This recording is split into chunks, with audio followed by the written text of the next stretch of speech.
Ezequiel, capítulo 22. As práticas pagãs de Jerusalém. Eis então que a palavra de Yahvé, o Senhor, veio a mim outra vez e nestes termos. Ó querido ser humano, filho do homem, tu julgarás Jerusalém? Conseguirás mesmo julgar esta cidade sanguinária? Ora, se é assim, então confronta esta gente com todas as suas práticas pecaminosas e repulsivas. Então prega. Assim diz Yahvé, o Senhor Deus soberano. Ai da cidade que derrama sangue de culpa sobre si mesma, para que venha o seu tempo. E mais, dedica-se à elaboração de ídolos contra si mesma, tudo para a sua própria contaminação. Tu te tornaste culpada pelo sangue que derramaste e te contaminaste pelas imagens idólatras que produziste. Assim fizeste o teu dia aproximar-se, e o fim dos teus anos chegou. Por esta razão, eu decidi te transformar em vergonha das nações e em motivo de escárnio e humilhação para todos os povos da terra. Ó cidade infame, repleta de confusão, transtorno e discórdia! Eis que as nações próximas e mesmo da terras longínquas zombarão de ti.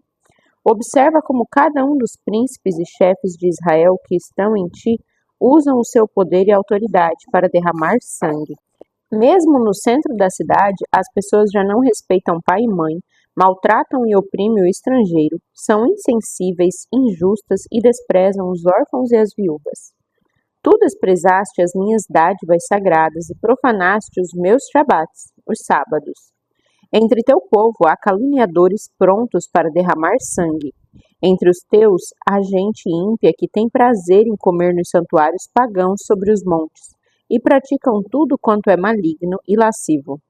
Também no meio de ti há aqueles que desonram a cama dos seus próprios pais, e aqueles que têm relações sexuais com as mulheres nos dias de sua menstruação. Um homem comete adultério com a mulher do seu próximo, outro contamina vergonhosamente a sua nora, e outro ainda desonra sua irmã, filha do seu próprio pai. No teu meio há também quem aceite pagamento para derramar sangue. Tu recebes juros e ganhas muito mais do que emprestaste. Praticas todo tipo de extorsão contra o próximo e contra teus irmãos. E ainda os oprime humilhantemente. No entanto, esqueceste de mim, declara Yahvé, o Senhor Deus. Todavia verás minha indignação ao bater as minhas mãos, uma contra a outra, em sinal de repulsa ao lucro injusto e desonesto que abocanhaste, e por causa do sangue que causaste entre o teu povo. Porventura o teu coração poderá estar firme? Terás coragem ou as tuas mãos ficarão trêmulas no dia em que eu desferir sobre vós o devido juízo e tratamento por tudo quanto tendes praticado? Eu, Yahvé, o Senhor, assim falei, assim farei. Eis que eu mesmo te espalharei entre as nações e te expatriarei por todas as terras. Colocarei um ponto final à tua imundícia, e aos olhos das nações pagãs tu serás profanada em ti mesma, e então compreenderás que eu sou Yahvé, o Senhor. O castigo divino à casa de Israel. Mais tarde veio a mim outra vez a palavra de Yahvé, dizendo: Filho do homem, toda a casa de Israel se deixou transformar em escória para mim. Essa gente é como cobre, estanho, ferro e chumbo, resíduos que sobram depois que a prata é refinada na fornalha. Agora, portanto, assim declara Yahvé, o Senhor Deus. Considerando que todos vós, israelitas, vos tornastes em escória, eu vos ajuntarei no meio de Jerusalém. Do mesmo modo como os trabalhadores ajuntam prata, cobre, ferro, chumbo e estanho numa fornalha a fim de fundi-los em fogo redobrado, mediante toda a ira da minha indignação. Assim haverei de vos ajuntar dentro das cidades, e ali mesmo os farei derreter por completo. Sim, eu mesmo vos reunirei e soprarei poderosamente sobre todos vós o fogo do meu furor, e sereis todos derretidos no centro da cidade.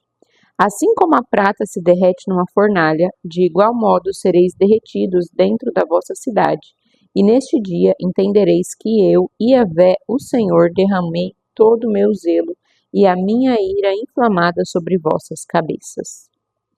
Profecia contra os líderes infiéis. Então, novamente, a palavra de Yahvé chegou a mim nos seguintes termos: Ó filho do homem, diz a esta gente de Israel: Eis que tu és uma terra que não estás purificada, nem foi lavada pelas chuvas no dia da minha indignação. No meio de Israel, a conspiração dos meus próprios profetas, como um leão que ruge, que arrebata a sua presa. Eles devoram impiedosamente vidas humanas, tomam tesouros, joias e tudo que tenha valor, e multiplicam o número das viúvas em seu próprio meio. Seus sacerdotes violentam a minha Torá, a lei, e profanam as minhas ofertas sagradas. Não fazem a menor distinção entre o sagrado e o profano. Pelo contrário, ensinam que não existe nenhuma diferença entre o que é puro e o que é impuro. E fingem que não percebem a quebra dos meus shabates, os sábados, de modo que sou desonrado e desprezado por todo o povo em Israel. Seus chefes e oficiais agem como lobos que arrebatam a presa no meio da terra, derramando sangue e destruindo vidas, para alcançar de forma desonesta qualquer tipo de lucro e riqueza. Seus profetas fazem como reboco de argamassa, branco e fraco, e disfarçam suas práticas ignóbeis, enganando o povo com visões falsas e adivinhações fraudulentas. Chegam ao ponto de afirmarem: assim diz o soberano, o Senhor, quando Yahvé não falou absolutamente nada com eles. O povo da terra tem agido com opressão, roubando e praticando todo tipo de brutalidade e violência contra o pobre, necessitado e humilde, e tem tratado mal e injustamente o estrangeiro.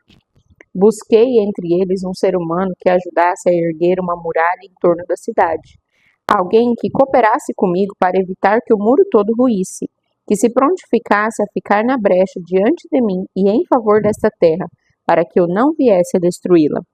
Contudo, não encontrei uma só pessoa. Por isso derramarei toda a ira do meu zelo sobre o povo de Israel, e os consumirei a todos no fogo do meu furor. Eis que sofrerão as consequências de tudo o que planejaram e executaram de mal. Palavra de Yahvé, soberano Deus. Ezequiel, capítulo 23. A parábola das duas irmãs iníquas. E a palavra do Senhor veio a mim de novo, dizendo: Ó querido filho do homem, eis que havia duas mulheres, filhas da mesma mãe. E aconteceu que elas se prostituíram no Egito, desde muito jovens se envolveram com todo tipo de perversão. Naquelas terras viram seus corpos serem tocados lascivamente. Seus seios foram afagados e desvirginados. A mais velha chamava-se Oholá, e o nome da sua irmã era Oholibá. Elas me pertenciam e geraram filhas e filhos meus. Quanto ao significado dos seus nomes, Oholá, tabernáculo dela, é Samaria, e Oholibá, meu tabernáculo, é Jerusalém. Oholá se entregou à prostituição enquanto era minha. Ela se encheu de cobiça e lascívia por seus vizinhos e amantes da Assíria. Guerreiros vestidos de vermelho, governadores e comandantes, todos eles cavaleiros jovens e elegantes. Assim, Oholá se deixou envolver pela prostituição, entregando-se a todos eles, homens que faziam parte da elite dos assírios, contaminando-se também com cada ídolo cultuado por quem se apaixonava. Ela decidiu não abandonar a sua vida promíscua e libertina iniciada no Egito. Desde a primeira juventude, conheceu muitos homens e deitou-se com todos que a seduziram. Estes acariciaram seus seios virgens e a envolveram em suas práticas idólatras, corruptas e devassas. Por este motivo, eu a entreguei nas mãos dos seus próprios amantes, os assírios, com os quais ela desejou ter prazer com tanto ardor e paixão. Então eles lhe arrancaram as roupas, deixando-a nua, sequestraram seus filhos e suas filhas e no fim a mataram ao fio da espada. O que lhe restou foi apenas má fama entre todas as mulheres da terra, e um castigo severo lhe foi imposto. Ora, sua irmã, Oholibá, viu tudo isso, mas mesmo assim também se deixou seduzir em sua paixão lasciva e cobiçosa, entregando-se desenfreadamente à prostituição. Foi ainda mais pervertida que a sua irmã. Do mesmo modo que sua irmã também desejou ardentemente os afagos dos assírios, dos governadores e magistrados, seus vizinhos e guerreiros vestidos em uniformes militares que a impressionavam, todos eles jovens e elegantes cavaleiros.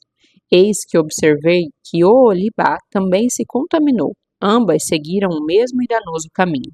Contudo, Oholibá afundou ainda mais em sua vida ímpia e libertina. Contemplou figuras de homens desenhados nas paredes, figuras de caldeus em vermelho forte, usando cinturões e esvoaçantes turbantes na cabeça. Todos lhe pareciam príncipes, semelhantes aos oficiais responsáveis pelos carros de guerra da Babilônia, homens babilônios nascidos na Caldeia. Assim que ela pôs seus olhos neles, desejou-os loucamente e lhes enviou mensageiros até a Caldeia. Então os babilônios vieram procurá-la e se divertiram com ela no leito dos amores, e a contaminaram com a cobiça, a lascívia e a prostituição. Entretanto, depois de haver sido contaminada por eles, Oholibá tentou se afastar deles frustrada e desolada. Todavia, ela prosseguiu com insensatez em sua vida promíscua e expôs toda sua nudez e malignidade publicamente. Então, enojado e triste, decidi me afastar dela do mesmo modo como eu tinha me afastado da sua irmã. Apesar de tudo, ela ia multiplicando sua lascívia e libertinagem cada vez mais, à medida que se lembrava dos dias da sua juventude quando iniciou sua vida de prostituição no Egito. Oholibá se apaixonou loucamente por homens voluptuosos, cujos membros sexuais eram semelhantes aos de jumentos, e cuja ejaculação era como a de cavalos. Assim desejastes reviver toda a luxúria da tua mocidade, quando os egípcios apalpavam os teus seios e acariciavam todo o seu corpo para desvirginá-la. Portanto, assim diz Yahvé, o soberano Senhor: Eis que incitarei teus amantes contra ti mesma, aqueles de quem te afastastes e nauseada, e os trarei para atacar-te de todos os lados. Os babilônios e todos os caldeus, homens de Pecode, Soa e Coa, e com eles todos os assírios, rapazes de belo porte físico, todos eles governadores e comandantes, príncipes e homens de prestígio, todos eles oficiais militares bem trajados, galantes montados em seus garbosos cavalos.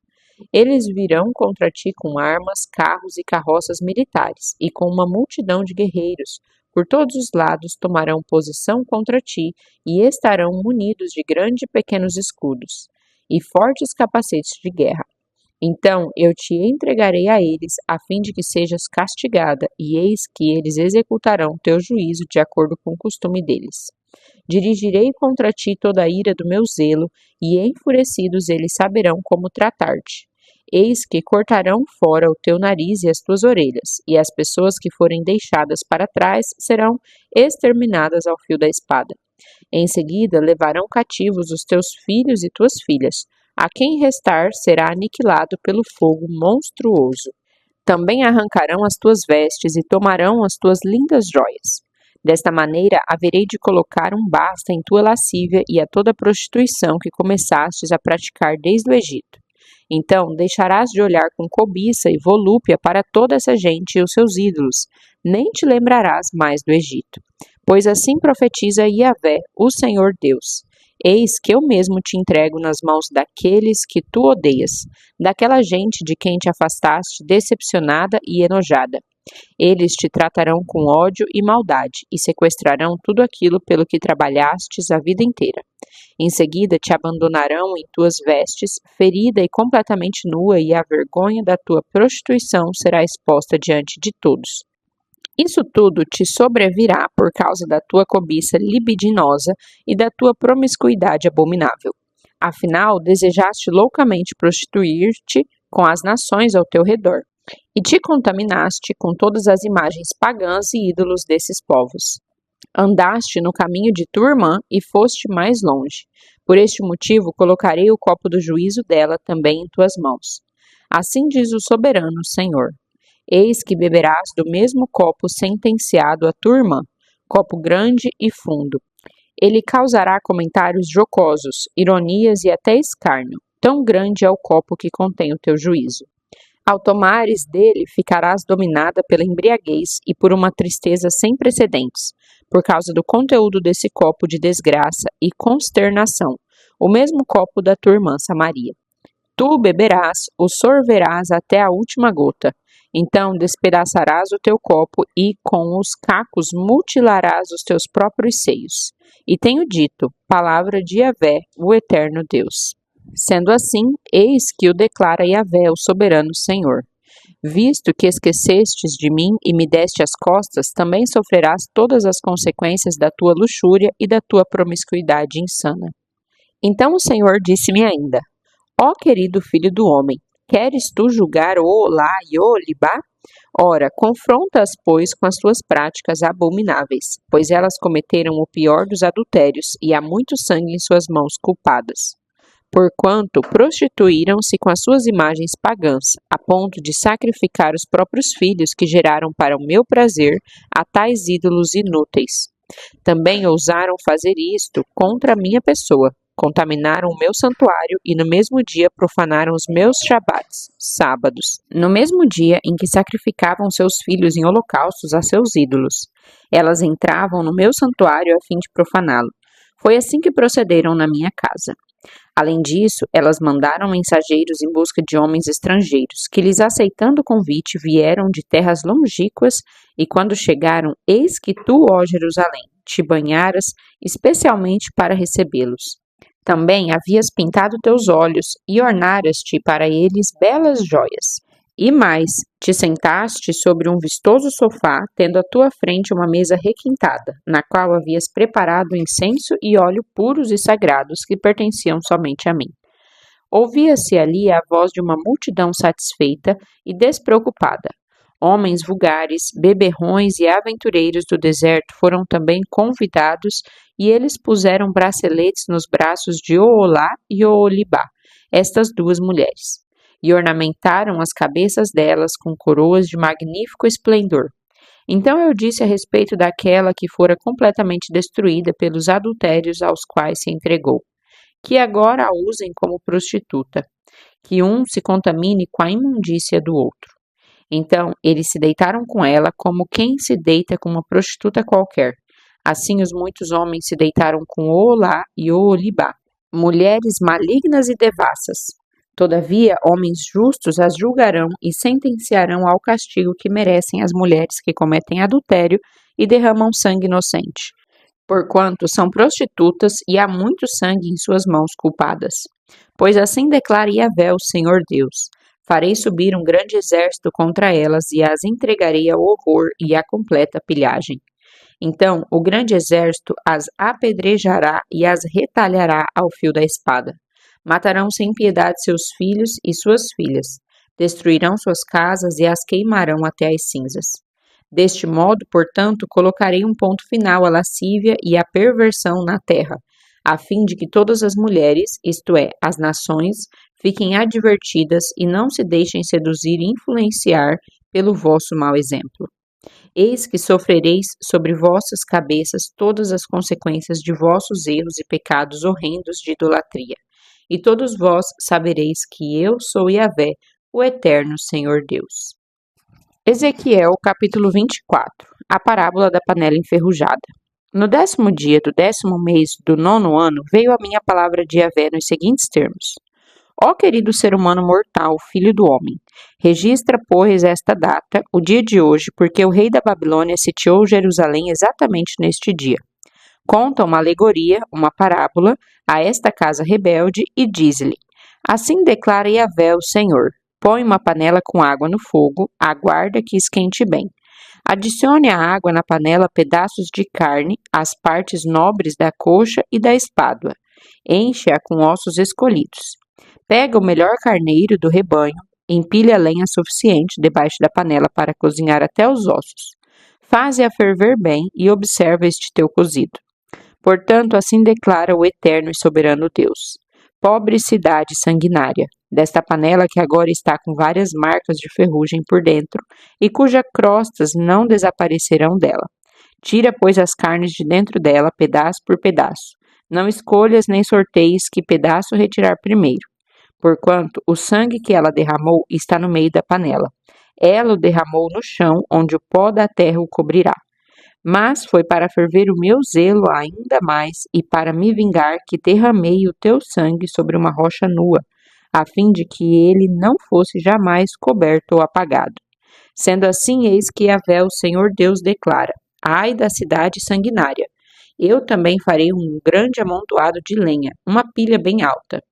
Portanto, faze depressa um monte de lenha seca e acende o fogo. Ferve bem a carne, engrossando o caldo com temperos até secar tudo, deixando os ossos reduzidos a cinzas. Logo depois, colocarás a panela vazia sobre as brasas restantes para que ela seja tão aquecida que até o seu bronze fique incandescente, as suas impurezas se derretam e toda a sua ferrugem se consuma. Eis que esta panela só provoca fadiga e frustração pelo trabalho que dá, pois sua espessa e resistente ferrugem não se desprende dela nem com fogo. A luxúria e a devassidão fazem parte da tua impureza. Ó Jerusalém, como eu desejei te purificar, mas tu não me destes ouvidos, não quiseste ser purificada. Assim não voltarás a estar limpa, enquanto não se abradar a minha indignação contra ti. Eis que eu, Yahvé, o Senhor, tenho dito. Chegou a hora de executar o meu juízo. Não conterei meu modo de agir, nem terei piedade, tampouco voltarei atrás ou me arrependerei.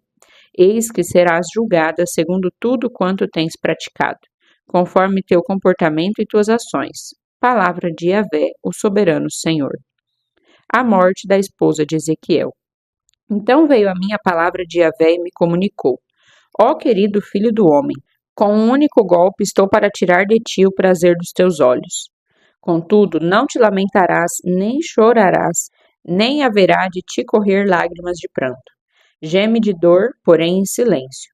Não faças lamentação pelos mortos, como se costuma fazer. Ata bem apertado o teu turbante à cabeça e as tuas sandálias aos pés. Não cubras o teu rosto, nem comas do alimento tradicional servido aos enlutados. Assim comuniquei ao raiar do dia ao povo, e à tarde minha esposa faleceu. No dia seguinte fiz exatamente como o Eterno me havia ordenado. Então o povo indagou-me: Ora, não vais nos explicar qual o significado de tudo o que acabou de ocorrer em relação à nossa vida?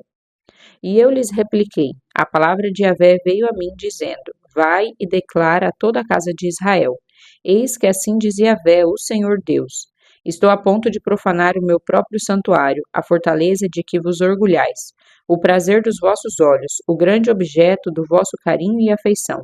Eis que vossos filhos e vossas filhas que deixastes em Jerusalém tombarão todos ao fio da espada.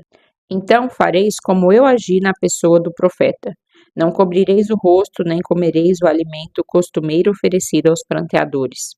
Mantereis os vossos turbantes bem atados à cabeça, e as vossas sandálias firmes nos pés. Não vos lamentareis nem chorareis, mas definhareis com as vossas malignidades, e gemereis de aflição um pelos outros.